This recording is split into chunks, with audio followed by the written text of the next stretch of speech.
Hi friends, Suzanne here. Welcome to the free card kit of the month video. In order for you to receive this free card kit and a small product gift sent directly to your Canadian mailbox, all you have to do is shop in my online store at a $50 minimum. No host code needed. But wait, there's more.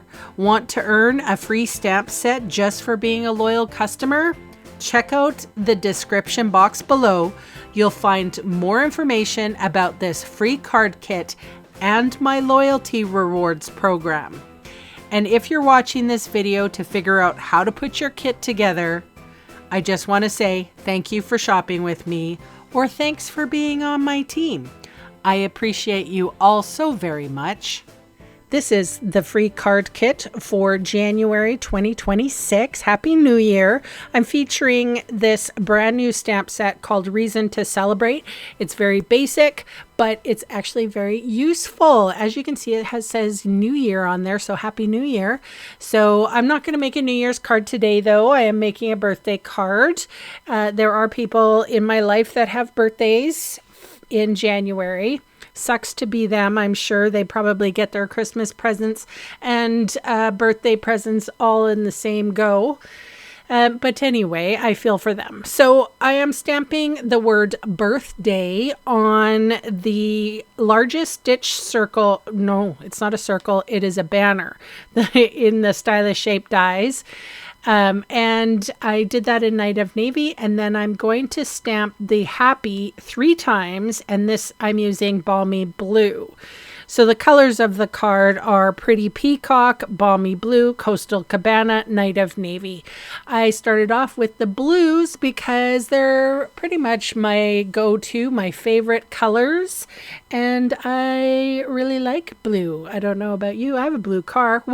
Tell me in the comments below what color of a car you drive. I'd be curious to know. So I am putting my Seal Plus adhesive all along this Coastal Cabana piece. So you're not going to see this piece. It's just to hold the cardstocks.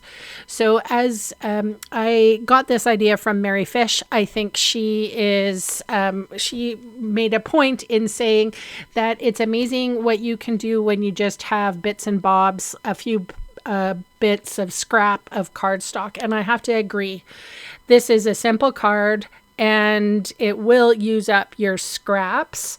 I think those pieces are 2x1 maybe, but it doesn't matter. I'm going to cut them down. So, and that is a little tip for you guys.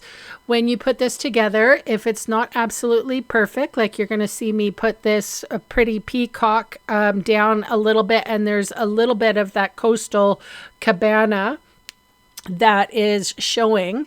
So I'm not concerned about that. I'm going to trim off the edges. But what I do want to make sure is that each cardstock is butted up against each other so that there's no Coastal Cabanas, in between the two.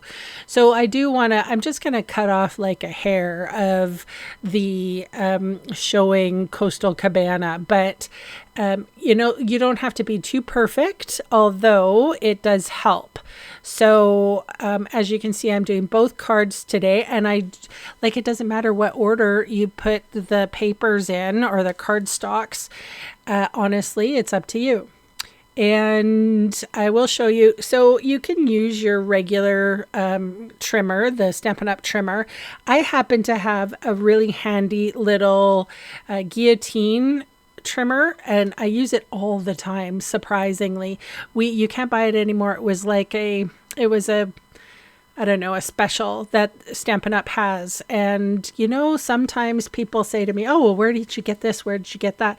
I always say, make sure if you see something from Stampin' Up and it's a special or an exclusive, make sure that you pick it up when you have the opportunity, because this is what happens. Everyone will see that I'm using this little guillotine trimmer, and they'll be like, where can I get one? And you can't. So anyway, just pretend I use my paper trimmer, my other one. All right, so I put dimensionals on the back of my Stylish Shapes banner, stitched banner, and then I'm just going to put them aside. So I have a piece, the cardstock is basic white thick. And then I had some in my stash. I had like 12 by 12. I wonder if it was Weeping Willow or Willow White or something like that. It used to be from Close to My Heart. Anyway, it's slightly off color, which I kind of liked. So it's two different whites and they're playing well together. But the reason why I chose this is so that I could do 6 by 6 and emboss with my brand new lovely stripes embossing folder. I will say this, make sure if you're putting this card together that you mind the edges. They do, it's ripping a little bit. I didn't hurt the card design, but I did notice the edges were starting to fray. So just be cautious in that when you're putting it together. And I really like the look of it. So that new embossing folder is called Lovely Stripes. And then I'm putting some blue stripes on my card. So you guys, I can't put the links in the description box yet because these products aren't out for purchase until tomorrow. So anyway, thank you so much for spending time with me today. Leave me a lovely comment below and I will see you on Wednesday. Bye for now.